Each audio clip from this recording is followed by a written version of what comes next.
Take your dealership to the next level with over 6,800 on-air interviews with dealer and industry leaders. CBT News, dealers' most trusted source for news, content, and analysis.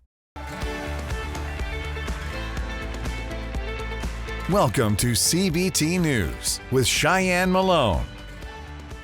Good Wednesday morning to you. Welcome back to CBT News. I'm Cheyenne Malone. Let's get started with today's top stories.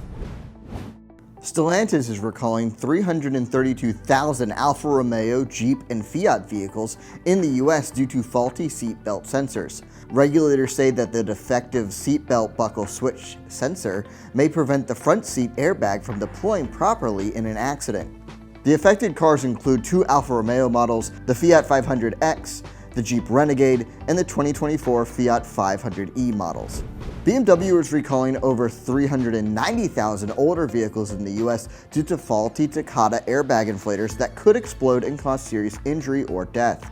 The recall includes 2006 to 2012 BMW 3 Series sedans and sports wagons with potentially unsafe PSDI-5 inflators, which were not approved by BMW. More than 30 deaths and hundreds of injuries have been linked to Takata airbags, prompting the largest recall in auto history, with over 100 million vehicles affected worldwide. Ohio joins oil companies in asking the U.S. Supreme Court to overturn California's ability to set stricter greenhouse gas emission limits under the Clean Air Act. The Midwest state argues that California should not have the unique power to pass environmental laws that surpass federal standards, citing the need for Supreme Court clarification. California, the only state with EPA water authority since the 1960s, has used it to set vehicle emission standards to combat climate change, a practice now under legal scrutiny. BMW reports the strongest quarterly sales among Germany's top three premium car makers, with a 2.3% rise in total sales and a 34% surge in battery electric deliveries. Despite strong EV performance, BMW also reports that second quarter sales fell by 1.3% year over year, driven by a sales decline in China. Competitive brands like Mercedes-Benz struggled with low demand, seeing a 6% drop in total quarterly sales and a 17% drop in battery electric vehicle sales. Don't go anywhere, we'll be right back with Mark Strand, Senior Director of Economic and Industry Insights at Cox Automotive. He's here to discuss the Q2 Cox Automotive Dealer Sentiment Index. We'll be right back. Take your dealership to the next level with over 6,800 on-air interviews with dealer and industry leaders. CBT News, dealers' most trusted source for news, content, and analysis. Overall, when you view the survey and the results, what really stood out to you?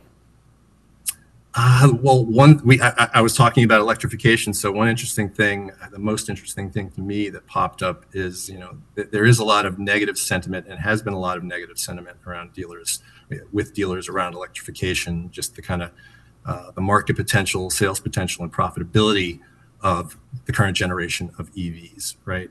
But they did explicitly call out, most dealers called out explicitly the effectiveness of the tax credits. They're acknowledging that that is giving some lift to the market. It is helping them move some of that slow selling EV inventory. And particularly on the used side, it's creating some really compelling deals for customers in certain markets where EV adoption is higher. There are dealers seeing some success selling EVs, and they're attributing it to the tax cuts explicitly. Sorry, tax credits. And when it comes to franchised and versus independent dealers, they're alike in some ways, but different in a lot of other ways. What are the major differences you're seeing in the dealer sentiment survey between franchises and independents? Well, there were pretty interesting results there. I mean, in general, independent dealers are a little more challenged sourcing the cleanest, freshest inventory, right?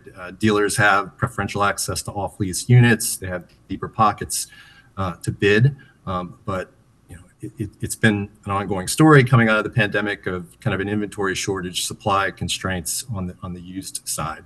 But new dealers and franchise dealers actually called the used market strong this quarter. So the way the index works, You can have a score between 0 and 100, but anything above 50 means more dealers felt that aspect of the market was strong than did weak.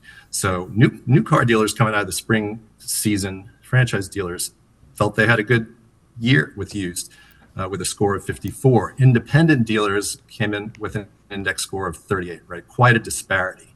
And I'm chalking that up to some of the things I talked about, but dealers are in a better position to get the inventory, but independent dealers are also have more exposure to the customers and the households that are most impacted by high interest rates and the kind of increasing cost of living environment we're in with inflation. So definitely a disparity on how they felt about the used market between franchised and independent.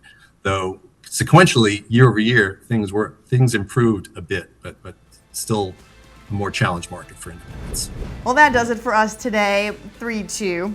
Well, that does it for us for today, but remember, it is easy to stay up to date with the most recent news and trends influencing the retail automotive industry. All you have to do is follow us. We are on TikTok, LinkedIn, Facebook, and X, formerly known as Twitter. I'm Cheyenne Malone. You have a good one. CBT News, your #1 resource for auto industry news and content.